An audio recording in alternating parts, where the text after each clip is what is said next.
episode 9 of the Corman Fantasy Cast. I am back, your host, Kevin Eichels, here with my brother, our executive producer, our commissioner, the one and only, Brian Robert Eichels. That's me.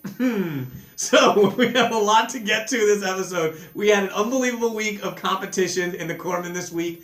5 games decided by less than 10 points. 3 of those games decided by less than 2 points. A crazy week of action. We're going to get to that in our game capsules. We're going to get to our good GIF for the week. We're going to get to our upcoming week preview, along with all other kinds of tomfoolery. So stick with us. We'll be right back with last week's game capsules. The first game in our weekly capsules is Teabaggers vs. Mohawk Maniacs. I'm going to get serious for just a second, please. Teabaggers have been the greatest beneficiary of the abolishment of the veto. I'm sorry. It's okay. We're no longer brothers. I'm trying to get serious. You can't. No, it's fine. Okay. But this is serious. Because he hasn't lost since the trade with David Johnson has been made. And I don't know if that trade would have happened last year. It's a good point because I would say this. It seems to me that nobody made more noise. Sorry about tapping the table. Nobody made more noise last year about trades and about how unfair they were than Mike. I'm not saying that he forecasted that he was going to be able to run amok after making a scene about it last year.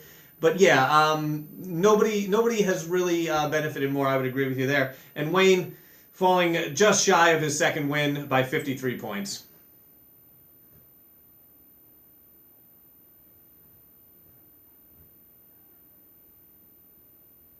And in our next matchup, Knuckles falls by 8 points to Beers, dropping my record to 1-6.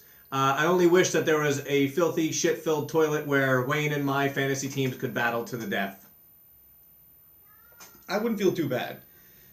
You actually have more points than Dak Attack, who's in second in your division. Which proves my point. It's not how you play, it's who you play. Third matchup. Old Dirty BJ versus #KickersLivesMatter. Congratulations, CJ. It was the kiss of death for #KickersLivesMatter. He mocked the fantasy gods at 3:46 on Sunday when he said this on the message board.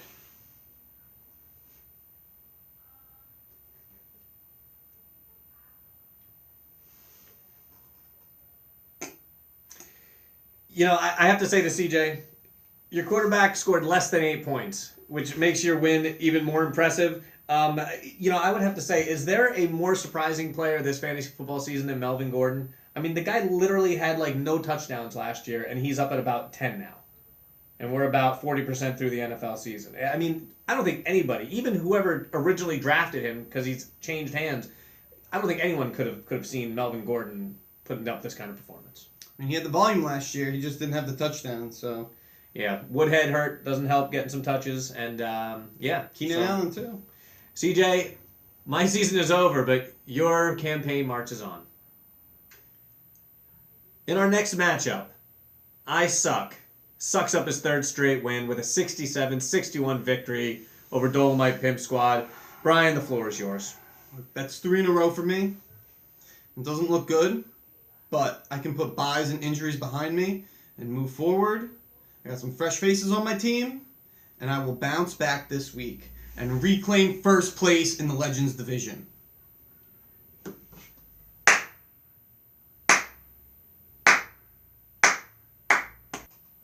Our next matchup, Dak Attack against Adrian Peterson.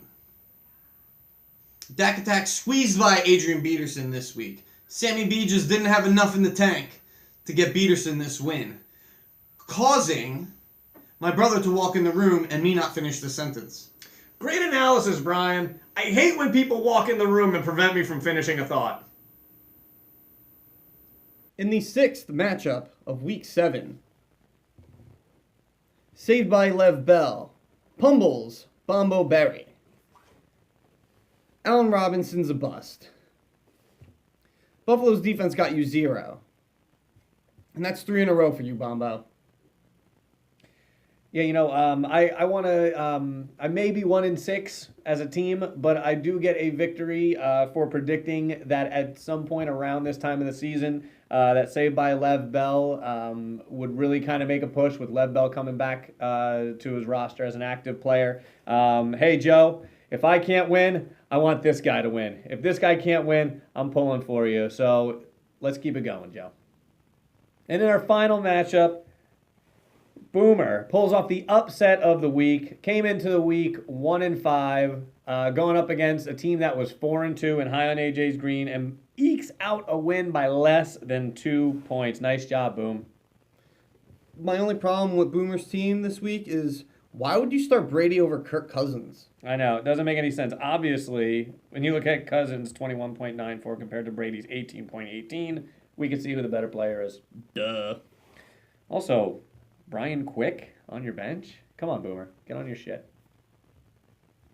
Yeah, I mean, you started Edelman over him. He only got you 5 points.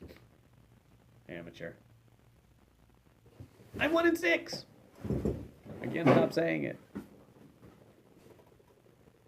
It is the season of Halloween. The seasons of ghosts and goblins and things that go bump in the night. And no, we're not talking about De Silva trying to walk through a small child's bedroom in the dark.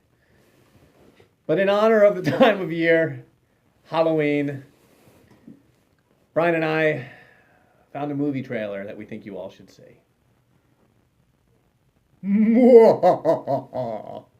Name De Silva.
Boy, that looks scary for Bobby. And don't miss next year, the prequel.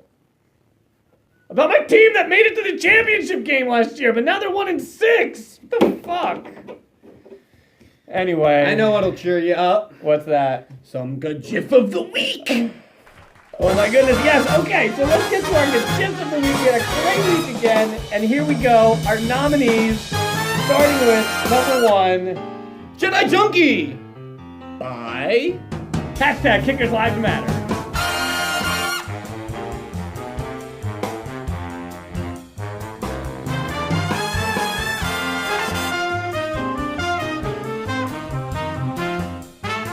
Our next nominee, Tuck and Roll by Saved by Lev Bell.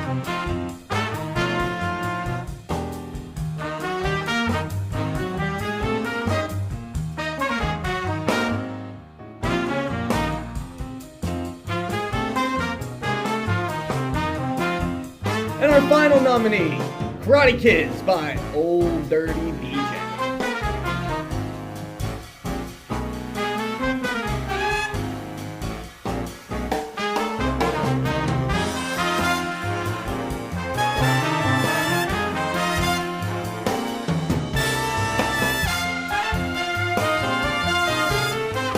And the winner is Tuck and Roll by Saved by Lev Bell.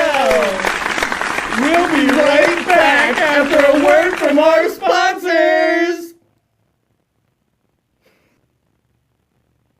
Yeehaw! Howdy there, partners. It's time for the annual Knuckles Closeout Sale. Now, I know y'all missed our sale last year because we had such a good season making all the way to the championship game, but To make up for it, this season's closeout sale is starting early. We just got done with week 7, and I am out this bitch. So here we go. We got players up for sale. We got Todd Gurley. A lot of lonely guys in the corpsman I know could use a little girly in their life. Also, we got Rob Gronkowski. Let me tell you something, when Rob Gronkowski drops dong at your post-game party, let's just say nobody's beating that meat. So bring the whole family down to Knuckles' closeout sale, where you can get yourself an all-star player, and I can get a say in what happens at the end of this season by hook or by crook. Remember, we're only accepting fair, square, or square, fair deals. I'm not sure which one me and Brian talked about in the pre-production meeting. So once again, it's either fair, square, or square, fair. Can't remember. So anyway, come on, get yourself a player at Knuckles' closeout sale. Now it's time for our Week 8 preview. Hashtag Kickers Lives Matter is going up against Dak Attack. Both teams are 5-2. This is a battle for number 1 in the Heroes Division. Second matchup, Beers versus Adrian Peterson. Number 6 against number 7. Both of these teams are battling for that last playoff spot. Third matchup, Pimp Squad versus Mohawk Maniacs. I've lost 3 in a row, but this is a good matchup for me to bounce back. Number 4, Teabaggers versus B for Boomer. Teabaggers should roll B for Boomer. His team is really good right now. Most points scored in the league. B for Boomer is 2-5. But I think this could be an upset. Call me crazy. Number 5, Old Dirty BJ versus Bombo Berry. Old Dirty BJ's 2-5. Bombo Berry's 3-4. Bombo Berry's lost 3 straight. CJ won last week. He's looking to turn his team around. Should be an interesting matchup. Number 5, I Suck versus Saved by Lev Bell. I Suck has won 3 straight. He's looking good, riding high. Saved by Lev Bell shouldn't be slept on now. Final matchup, Knuckles versus High on AJ's Green. Knuckles is 0-6. He's really been struggling. High on AJ's Green has a really good squad. He's in prime position for the playoffs. It's going to take a lot to defeat him, Knuckles. And that is our Week 8 preview. Suck it. So that's the end of our episode this week. I hope you enjoyed it. Go fuck yourself. Ave Ahmed Age.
Yeah, I was just about to go. Now I'm ready. Alright. Now I'm ready. Hold on. Now I'm ready. Having cliffhanger? A little bit. No, I feel that motherfucker. And this one, right? And they say, "Oh God! Oh no! Where did it land? I'm afraid I'm gonna step in it later." It's gone, right? That was it. Oh, it's gone. Dude, it was like an iceberg. Like, it looked like a little cliffhanger. look like a little speck. Next thing I know, you're pulling out part of your fucking frontal lobe. Jesus. Holy cow. It was like a baby slug. It was like a baby slug. It's like you pulled a snail from out of its shell. Jesus. I feel better now. That was a raw dog. That was like a good shit. Wow. Oh my god, yeah, that is a great feeling though. Yeah. I feel like there's more though. Oh no, stop, please. No, I don't know how you lead with your thumb when you're trying to go up your That's nose. the worst instrument ever. My thumb's the worst. You might as well try sticking a dinner plate up there.